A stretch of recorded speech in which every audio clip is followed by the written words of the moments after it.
My girlfriend posted, "If he wanted to, he would," after I said no to a $4,000 vacation with her friends. I texted back, "You're right." Then I canceled the trip I had already planned for just us, packed up her things from my place, and blocked her number. When she came back from that girls' trip, she found out exactly who already did what I wouldn't. You know that saying, if he wanted to, he would? It's the kind of thing you see on Instagram, plastered over a picture of a sunset or a ridiculously good-looking couple on a yacht. It's the official slogan for women who believe their boyfriends should be a combination of a mind reader, a magician, and a walking ATM. My now ex-girlfriend Monica treated that phrase like it was gospel. Unfortunately for her, she was about to get a very literal lesson in its meaning. It all started, as most of my headaches did, with a brunch. Monica came back to my apartment from a bottomless mimosa session with her 3 friends, who I privately referred to as the Coven.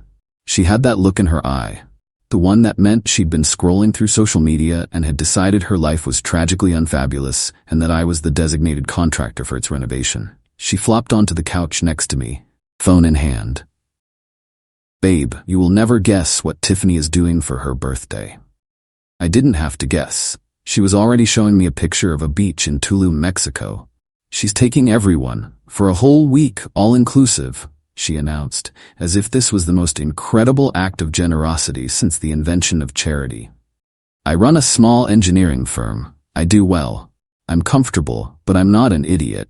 I live in a nice place because I own it, not because I rent it. I drive a reliable car that's paid off. My idea of a good time is a weekend in the mountains, not dropping $4,000 on a trip designed for social media content." "That's nice of her," I said, turning my attention back to the game on TV. "Well," she said, dragging the word out, "that's the thing. Her boyfriend is paying for her half, but the rest of us have to cover our own.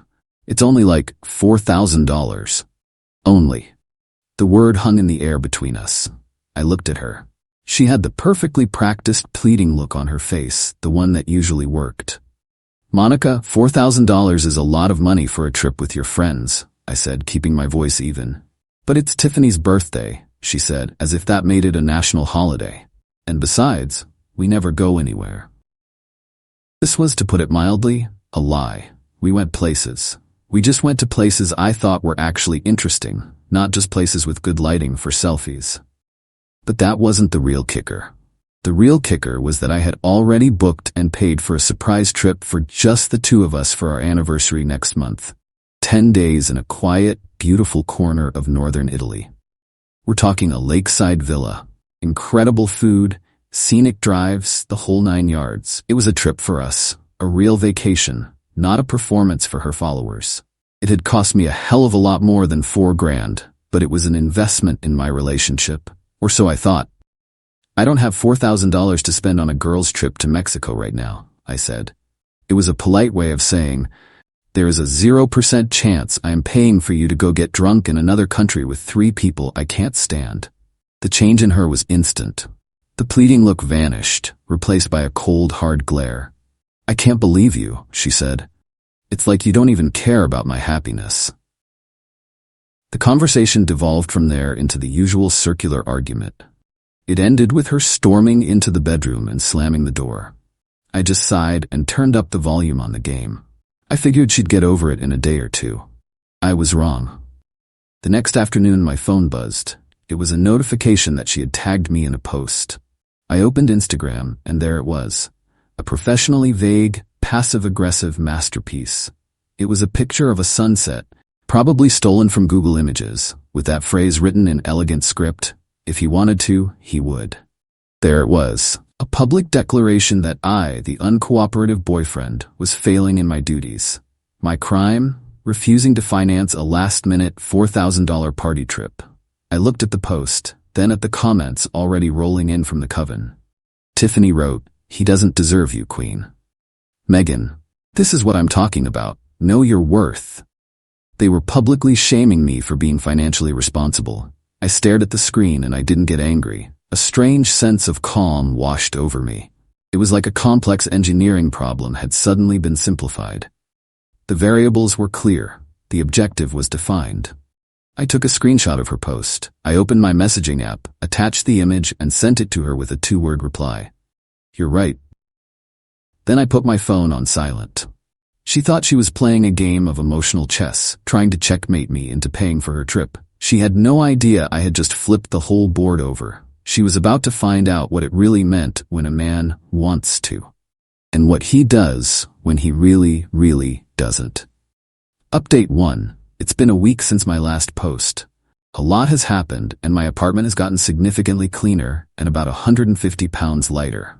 Thanks for all the support and the hilarious comments. Some of you guys are twisted, and I appreciate that. So, after I sent Monica that "you're right" text, my phone was quiet for exactly 11 minutes. I imagine that's how long it took for her and the coven to debate the meaning of my message. Then, the floodgates opened. A string of texts. "What does that mean? Are you serious? You're being so childish." This was followed by a series of missed calls. I ignored them all. I was busy. I had a project to manage. My first call was to the travel agency that had booked the Italy trip. I explained the situation to the agent, a nice woman named Brenda who had been very excited for me. "Brenda," I said, "I have some unfortunate news. It appears my girlfriend has a previously unscheduled career-defining brunch or something, so our trip to Italy is off." She was confused but professional. There was a hefty cancellation fee, which I was fine with. I considered it the idiot tax for not seeing the red flags sooner. Still, I got a substantial amount of money refunded to my account. Phase 2 began immediately. I hired a moving company that specialized in discreet professional relocations. That's a fancy term for, we pack up your ex's stuff so you don't have to. While Monica was at work the next day, 2 guys showed up with about 100 boxes. It was a fascinating archaeological dig through the remnants of our relationship. The sheer volume of stuff was staggering.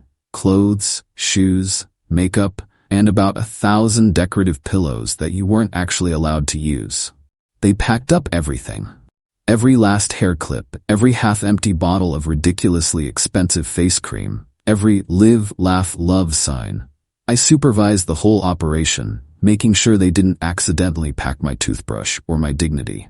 Her belongings were taken to a climate-controlled storage unit.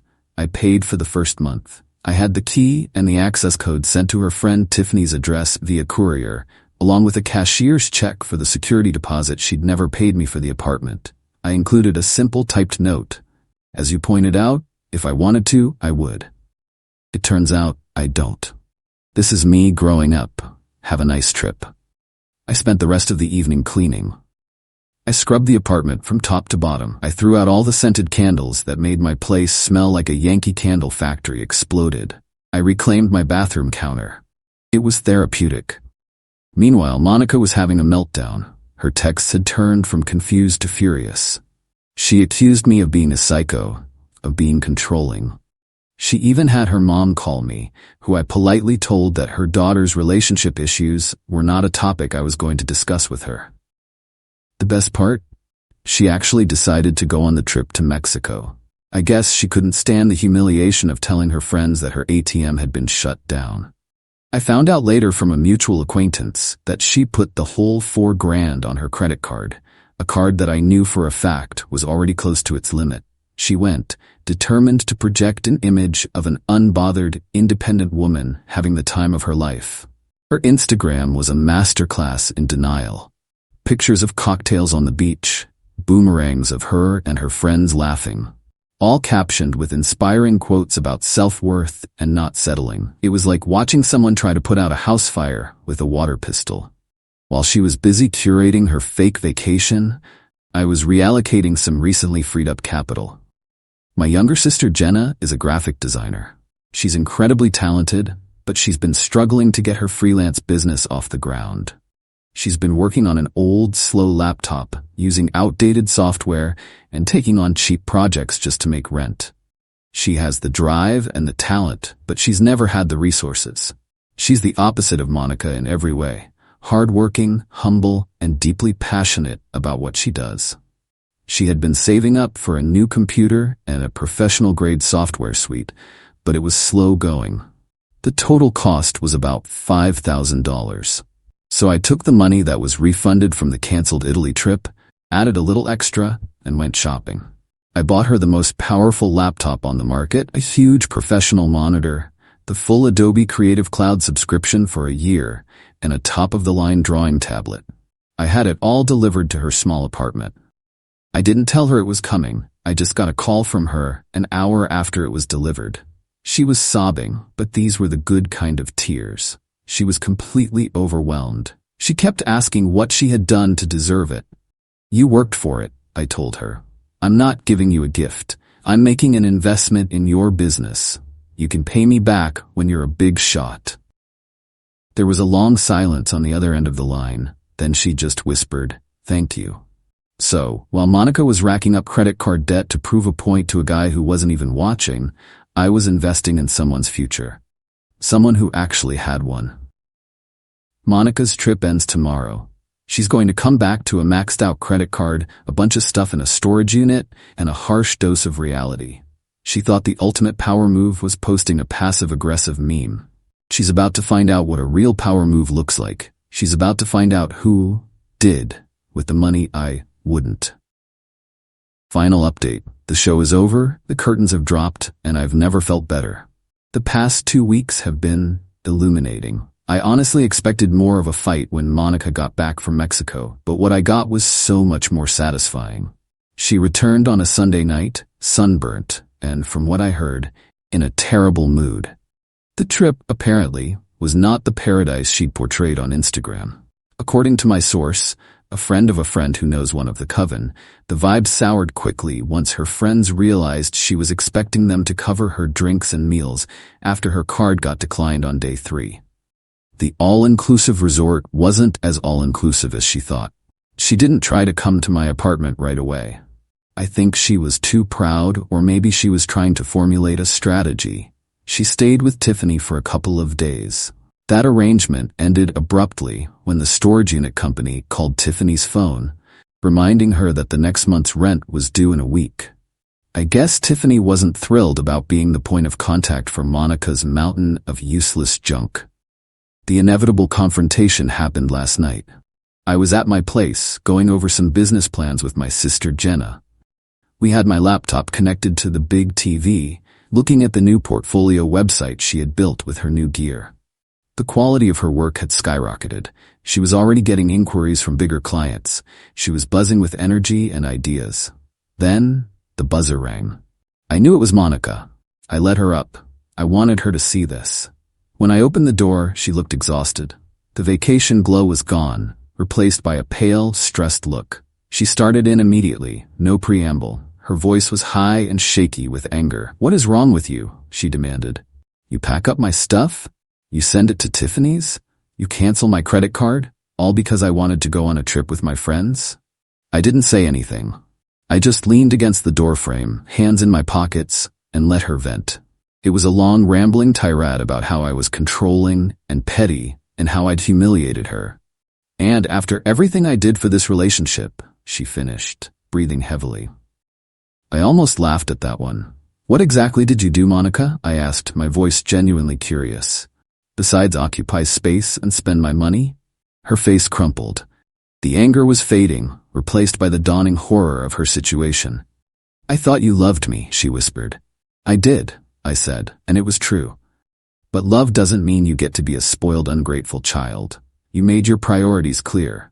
You wanted a financier, not a partner. You posted that meme for the whole world to see, to shame me into giving you what you wanted. All I did was take you at your word." She shook her head, tears welling up in her eyes. "It was just a stupid post. I was upset. You can't throw away 2 years over a post." "It was never about the post, Monica. It was about what it represented. It was the entitlement. The idea that you deserve to have your life funded by someone else, and if they don't comply, they're a bad person. You said if he wanted to, he would. I wanted to take you to Italy. I wanted to build a life with you. What I didn't want was to pay for a $4,000 party so you could impress your vapid friends. So you're right. I didn't want to. I wouldn't." It was then that she seemed to notice Jenna for the first time. My sister had been sitting quietly on the couch, but now she stood up, looking a bit uncomfortable. Monica's eyes narrowed.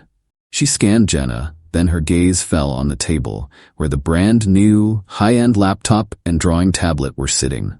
I saw the moment of recognition. It was the exact setup she had been sending me links to for months, complaining about how her old laptop was too slow for content creation. "What is this?" Monica asked, her voice dangerously quiet. She pointed at the equipment.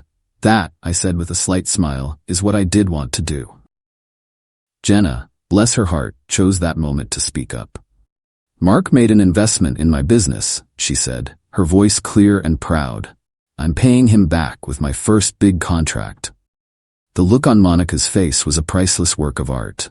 It was a slow-motion car crash of emotions. Confusion, then dawning realization, then pure, unadulterated fury, mixed with a kind of pathetic despair. She wasn't looking at a new girlfriend. She was looking at something much worse. She was looking at a smart investment. She was looking at a person who was given the resources she felt entitled to, and who was actually doing something with them. The money from her canceled anniversary trip didn't just disappear. It was repurposed. It was given to someone with talent and a work ethic. She just stared, speechless. The whole narrative she had built in her head, that I was cheap, that I didn't care, that I was holding her back, it all fell apart in that one moment. I wasn't unwilling to spend the money. I was just unwilling to spend it on her. "So that's it?" she finally said, her voice hollow. "You replace me with your sister." "Don't be ridiculous," I said. "I didn't replace you with anyone. I replaced a bad investment with a good one. You were a liability. Jenna is an asset. It's just simple math. You should go, Monica. We're busy." I didn't slam the door. I just closed it gently in her face. I could hear her standing there in the hallway for a long time before she finally walked away. Jenna and I stood there in the silence for a moment. Then she looked at me. That was intense. "That," I said, picking up my coffee cup, "was me wanting to. My life is a lot simpler now, and quieter, and more profitable. Jenna's business is taking off, and I have a feeling that investment is going to pay off in more ways than one."